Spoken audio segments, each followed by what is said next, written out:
bisa dibicarakan. Kalaupun mau terjadi pengalihan daripada nilai uang tersebut, harus seizin daripada Agus. Karena pokok utama dengan kepergian beliau. Terakhir komunikasi mungkin seperti apa sendiri? Jadi saya secara pribadi ya, 2 hari yang lalu saya dengan Erdelo ya, itu video call langsung dengan Bang, saya minta maaf Bang, selama ini kalau seandainya saya ada salah sama Abang baik dalam perkataan maupun perbuatan. Jawaban saya singkat, Dindaku nggak usah dipikirin itu, sudah lama saya maafkan. Yang penting kesehatanmu jaga supaya semuanya bisa berjalan dengan baik. Tuhan akan selalu menyertaimu. Itulah terakhir malam jam 19 malam. RD ya? Ya betul. Rupanya saat ini rupanya kepergiannya mungkin ada tanda-tanda yang kita tidak tahu gitu loh ya. Mungkin kondisinya pada saat tatap muka by video call seperti Memang sangat memprihatinkan terakhir ya. Kondisi tubuhnya memang sudah kusut ya. Matanya juga sudah kosong. Cara berbicara juga sudah terbata-bata. Ya kalau saya hitung tuh paling nggak sampai 36 jam ngobrol dengan saya, dengan Erdilo tuh. Ya sekali lagi atas nama kami rekan-rekan semuanya, kita hantarkanlah beliau ke tempat peristirahatan yang terakhir. Maafkan segala dosa dan perbuatannya ya. Tidak ada kita yang sempurna ya. Mudah-mudahan beserta dengan keluarga menuju ke Surabaya selalu diiring oleh Yang Maha Kuasa. Mungkin itu ya untuk Pak Alfinya ya. Mungkin ada tambahan berkaitan? Bang Farad? Untuk sigap yang 1,3 miliar. Oh ya. Jadi begini ya. Ini saya secara terbuka dan sekarang secara resmi ya. Saya mengundurkan diri ya sebagai kuasa hukum dari yayasan. Kenapa saya harus mengundurkan diri? Karena saya mempunyai sifat hukum adalah hukum. Jangan dibawa nilai kemanusiaan ditutupi oleh bahasa yang tidak berlandaskan hukum. Saya tidak mau ya. Karena peristiwa yang sekarang keberangkatan daripada Gary dan Densu ke sana tuh menurut hemat saya sebagai seorang penyidik sudah menabrak barikade undang-undang. Karena pengumpulan donasi ya yang diperuntukkan untuk pengobatan mata Agus. Kalaupun terjadi simpang siur, itu kan bisa dibicarakan. Kalaupun mau terjadi pengalihan daripada nilai uang tersebut, harus seizin daripada Agus. Karena pokok utamanya si Agus. Kalau memang tidak terjadi persesuaian, ada barikade selanjutnya, yaitu penetapan hukum melewat pengadilan. Itu pun harus menyertakan satu objek, yaitu Agus dan kuasa hukumnya. Yang kedua penyelenggara, Novi dan rombongannya. Yang ketiga Denny Sumargo. Yang keempat donatur. Yang perlu saya tekankan di sini masalah donatur. Ya. Donatur tidak bisa berbicara atas seseorang atau beberapa orang. Donatur harus berbicara atas nama mayoritas donatur. Dan dibubuhkan tanda tangan basah. Tidak asal katanya-katanya. Jadi kalau tidak itu dilakukan, itu batal demi hukum. Kira-kira gitu. Jadi dengan peristiwa ini saya sudah ingatkan. Jadi biar tahu kenapa alasan saya mengundurkan diri ya. Saya sudah ingatkan, silakan, saya ini mantan Kapolda NTT. Saya sangat senang, bahagia terjadi pengalihan itu. Tapi ada mekanisme. Mekanisme hukum yang tidak boleh ditabrak. Dengan mengalihkan itu tanpa seizin, sepengetahuan daripada Agus, sudah jelas-jelas cacat hukum. Itu nggak boleh, itu pidana murni, penggelapan. Nah, kalau seandainya saya tetap di yayasan yang sekarang ditangani Gary, saya akan diketahui oleh para pengacara dan diketahui oleh seluruh adik-adik saya, junior saya, penyidik-penyidik di Mabes Polri. Saya mantan Karwasidik, maka saya bilang saya taat hukum, taat azas, lebih baik saya mundur. Daripada nanti saya berada di sana, akhirnya harga diri saya, martabat saya jatuh. Karena udah jelas-jelas ini menabrak hukum. Kalau terjadi pelaporan telak, nah saya ngomongnya apa adanya gitu loh ya. Jadi jangan sampai kenapa Pak Riki itu mundur? Itu alasan saya. Saya tidak benci, tidak marah, dan saya sudah ingatkan. Sudah saya ingatkan loh ya. Jangan lakukan tindakan itu tindakan yang melanggar barikade hukum. Tapi tetap berangkat tadi pagi. Ya sudah, Saya berharap juga, saya mantan Kapolda NTT mengharapkan kepada Polda NTT mencermati nih, ya. Para punggawa ataupun pemerintah daerah, berbahagia kalian menerima uluran tangan daripada siapapun, tetapi jangan menerima uluran tangan dari sumber uang yang bermasalah atau bersengketa. Karena dampaknya nanti akan terikut-ikut. Saya pribadi siap untuk menjadi donatur juga. Siapa yang buka open donasi, saya akan turut. Karena saya juga merasa saya adalah warga NTT.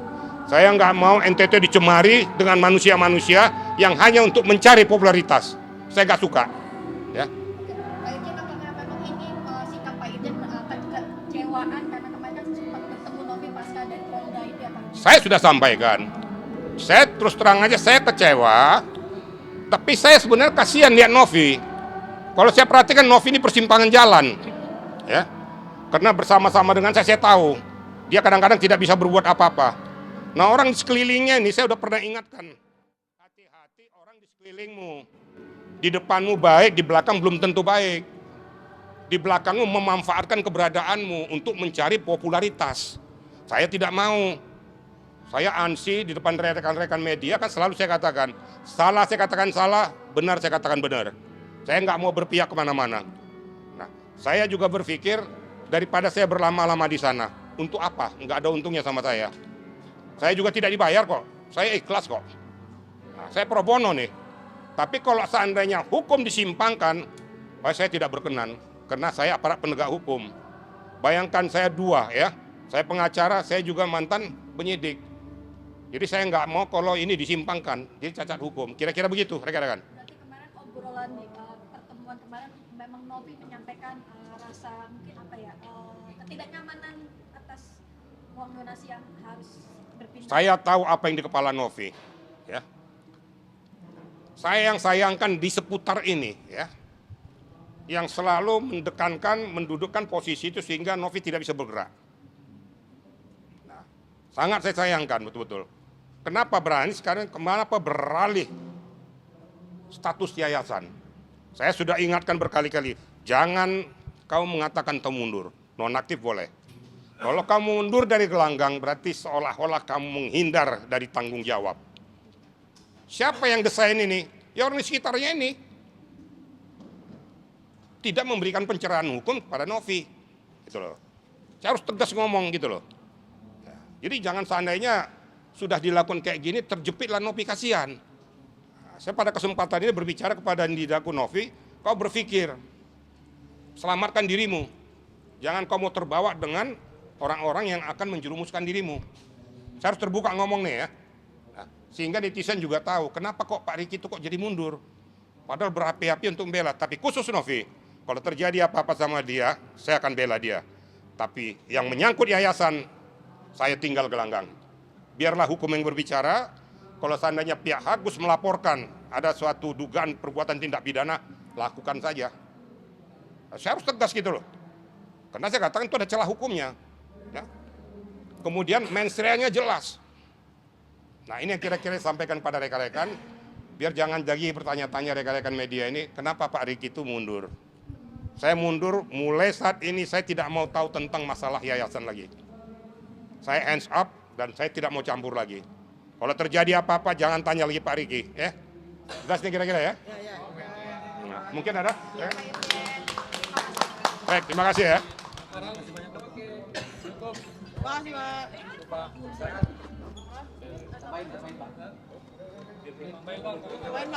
Sekarang main kau. Ini Pak Jampol. Oh, boleh. Sini. Oke.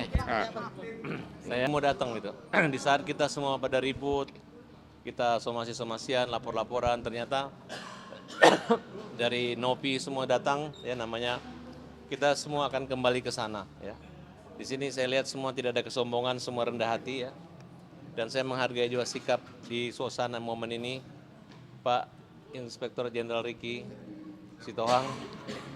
Beliau mundur menjadi pengacara yayasan. Beliau tahu menjelaskan kenapa mundur. Saya rasa sudah satu persepsi dengan kami, itu menyangkut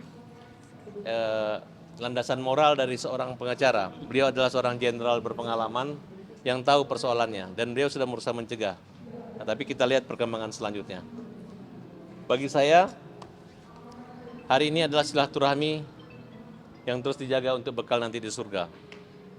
Hidup hanya sekali, harus saling peduli. Kemudian saya menilai masih positif Denny Sumargo, masih positif. Karena belum ada bukti bahwa uang itu sudah diserahkan. Kenapa saya percaya? Saya nggak mau berantem 2 kali sama Denny Sumargo. Saya nggak mau ribut, ya. Terserah Agus nanti memilih pengacara siapa yang bisa berani untuk mempertahankan hak daripada Agus. Bagi saya, Denny Sumargo itu adalah atlet, gitu. Ya, sport. Artinya dia orang yang sportif. Gitu. Makanya kalau berhadapan dengan atlet olahraga itu lebih sport. Ketika kita bersalaman, kita tetap kawan, selesai. Bukan lagi mencari-cari ngutek-utek segala macam. Ya, makanya ada istilah mensana in corpore sano. Di dalam tubuh yang sehat ada jiwa yang sehat. Karena saya sakit, saya olahraga jadi saya sehat gitu.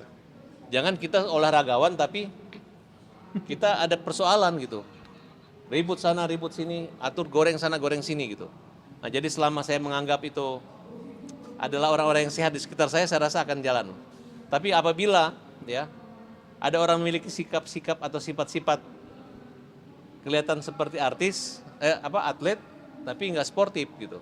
Nah, itu yang saya pikir jangan salahkan jika ada pengacara yang mundur, ada lawan yang melawan, ada pengacara nambah lagi ya. Ya karena kalau jadilah artis itu atlet itu atlet yang sportif, jangan atlet yang boti ya. Tahu nggak boti ya? Nggak tahu, Pak. Ya kelihatan gagah tapi gagal gitu kira-kira. Nah, saya mau hubungan kita untuk membantu orang buta itu dengan penuh rasa cinta, bukan dengan TikTok atau tik otak-atik, di otak-atik doang ya, sehingga penderitaan semakin panjang gitu. Tapi dengan mundurnya Pak Diki malam ini, wah saya merasa, ya saya nggak merasa Pak Diki meninggalkan mendukung kita, tapi saya melihat, saya bangga banget ada lawyer general yang punya sifat yang tidak bisa dikendalikan. Karena selama ini saya lihat lawyer-lawyer lawan itu Pak, itu mereka terbengkalai gitu aja, nggak ada penghargaan eksistensinya, menawarkan, mendamaikan. Tidak ada rasa terima kasihnya. Jadi semakin ini curang dan mengalahkan Agus, mereka semakin baik. Tapi ketika mereka udah kembali menyadari bahwa sebenarnya yang kita perjuangkan itu apa? Kenapa ribet persoalan yang tidak selesai? Sehingga uang itu tidak jadi milik Agus. Padahal peruntukannya, baik Dirjen Menteri Sosial mengatakan itu untuk Agus. Nah, jadi siap-siap saja, ya, saya masih menasihati, walaupun sudah berangkat ke NTT, kalau bisa janganlah dikasih uang sana. Dan orang NTT janganlah terima uang itu. Uang itu ada bersengketa. Itu untuk membantu orang buta yang sekarang masih menderita. Kalau kalian di sana masih sehat, masih ada Pemda, masih banyak yang lain membantu gitu. Dan sudah diingatkan Bapak adalah mantan Kapolda sana agar hati-hati, lihat perangkat, jangan sembarang orang membawa uang ke sana kemudian membagi-bagikan, melemparkan masalah ke daerah konflik ataupun daerah bencana alam. Jangan sampai terjadi bencana kemanusiaan. Karena yang kalian lawan ini adalah manusia yang butuh pertolongan, bukan pernyolongan. Oke, terima kasih. Oke.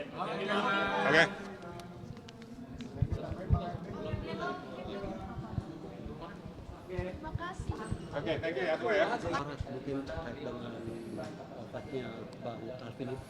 Jam 23 masih kontak komunikasi. Intinya laporkan Pak Rahat, laporkan. Gugatan perdata sudah dan laporkan pidana kalau itu penggelapan. Dia ngirim video semua. Walaupun saya udah meninggal nanti, lanjutkan. Anak buah saya lanjutkan. Dia adalah pahlawan pembela kaum yang lemah, makanya saya hadir di sini. Percakapan itu sudah Ada, di WA-nya lengkap sama saya ya. Dari awal. Tadi malam jam 23:01, saya berbicara 3 menit. Dan dia WA, seluruh informasi dia sampaikan. Mencabut laporan Novi dia sampaikan minta izin sama saya. Semua dia minta izin apa yang dilakukan. Dan kalau minta kuasa pasti lewat saya yang kasih kuasa dari Agus. Saya udah mengenal Alpin dari lama, saya udah menjadi bagian dari saudara dia. Saya adalah lawyer Alpin waktu dia ditahan di Salemba untuk kasus kasasi. Saya kenal anaknya, kenal istrinya, dan dia kenal orang tua saya, kami semua saudara. Makanya ketika ada orang meminta tolong mau hajar saya, Alpin nggak bisa, Pak Rahat adalah saudara saya. Makanya hubungan kami bukan hanya membela kaum yang lemah, kami adalah orang yang ketika dia lemah juga, saya juga berada di samping dia. Ketika akan ada yang mendekati saya juga membela Alpin.